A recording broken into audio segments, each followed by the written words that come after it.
Hey, what's going on, everybody? Gabriel Santos, and today in this video, I want to share with you a couple of pieces of advice as well as some exercises that you can use to help you calm your body, to relieve stress, and to get out of your head and back into your body. Right. So, a little context. For a long time, I would say over 5 to even 8 years, I was living in my head. And what that looks like and what that means is that I just was an overthinker, overanalyzer. And I don't think I was, I wouldn't classify myself as having anxiety, but I definitely felt anxious a lot. And I used to tell myself that I had social anxiety. But basically, I just had a hard time being in my body. And I had a hard time being with certain people, being in certain situations. To the point where I'd rather like run away from a social situation and avoid it than like engage in it, right? And the funny thing is, I didn't even realize that I was disconnected to my body. I didn't realize that. I didn't realize just how much I lived in my head. In fact, I'm an avid follower and fan of Tony Robbins, who is the like founder of personal development. He's not, but he's one of the top dogs, right? And long story short, I actually had the honor and blessing of being coached by him. And the gist is that I was in my head a fuck ton. And so, what are my pieces of advice and what are the exercises? All right. So, first off, it's actually, I would argue, more normal to be someone in their head than to be in their body. Mainly because we don't have standards and practices that we're taught in school to address this issue, right? And furthermore, we don't have parents that probably like help us deal with that, right? It's often a journey and problem we have to find a solution for ourselves, right? And so here's literally the first exercise that I used to start my journey back to reconnecting with my body. And I got this exercise from a book called The Power of Now, which is one of my all-time favorite books. It's by the author and spiritual teacher Eckhart Tolle. And this book is all about being in the present moment and how the present moment is truly all there is. This book also helped me deal with marijuana addiction and dependency, by the way, so I highly fucking recommend it. But basically, one of the chapter lessons or teachings is about the inner body. And the exercise, I won't read it to you, but the exercise is this, all right? So get ready. Exercise number 1. Take a couple deep breaths, close your eyes, and try and feel anything. Doesn't matter if it's in your head, in your chest, at the very tip of your pinky toe. Doesn't matter where the feeling comes from in your body. Just once you can feel anything, lean into that feeling. Right? Feel it the best you can. And it might be barely anything, right? It might just be the 1% of a little prick on your fingertip that you can feel. But if that's all you can feel it. And the basic practice is to just try this out as often or as little as you like throughout your day. Just take 10 seconds. You can do 10 seconds. Take 10 seconds to try and feel something, anything. And from there, honestly, for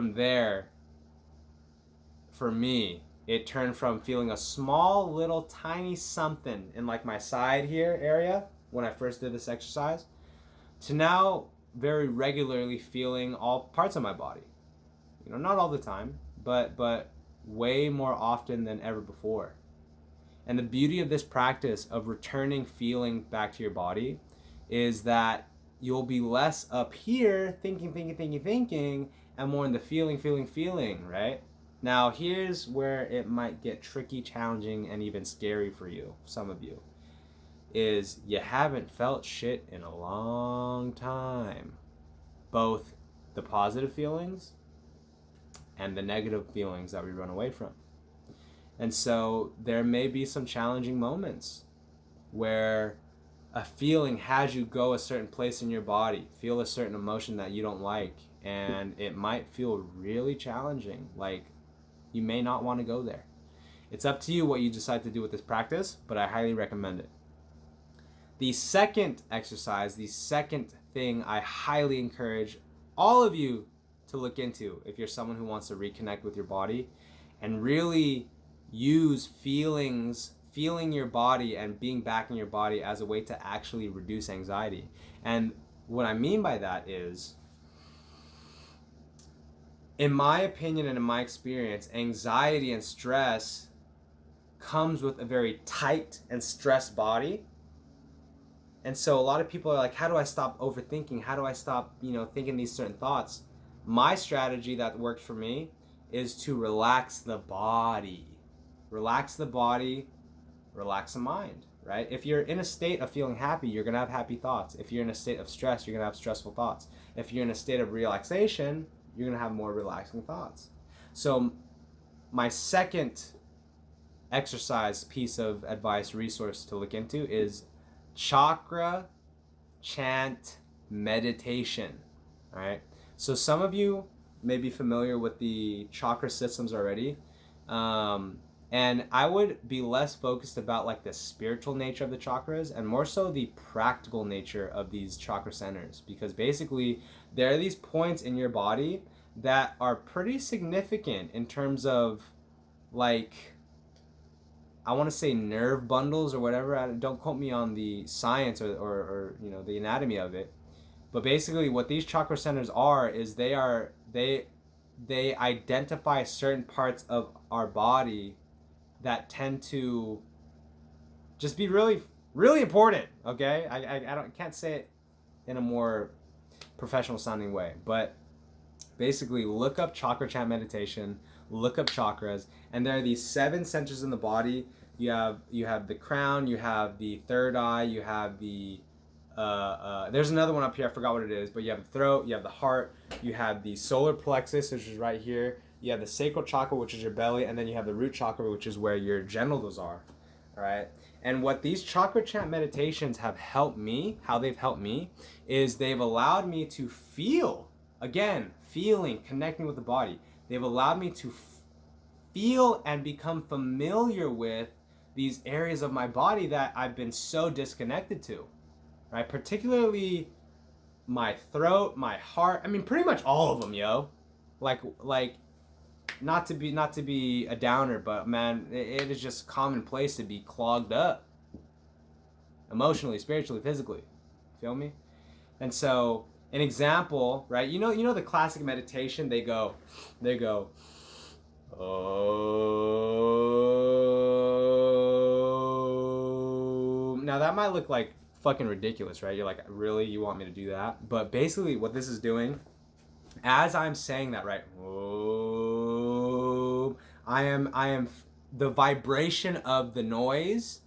I'm focusing on where it's coming from, and for me, it usually comes from right here. Oh, and that vibration actually, what it does, think of it like this, right?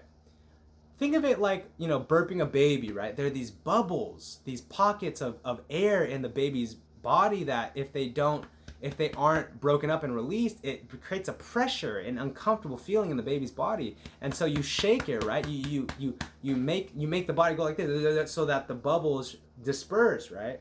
And so in a similar way, we have tightness, we have tenseness, we have crud in these different centers of our body. And by either chanting, by going ooh, or shaking, or exercising, or breathing, all these different techniques and strategies help release the tension in the body, right?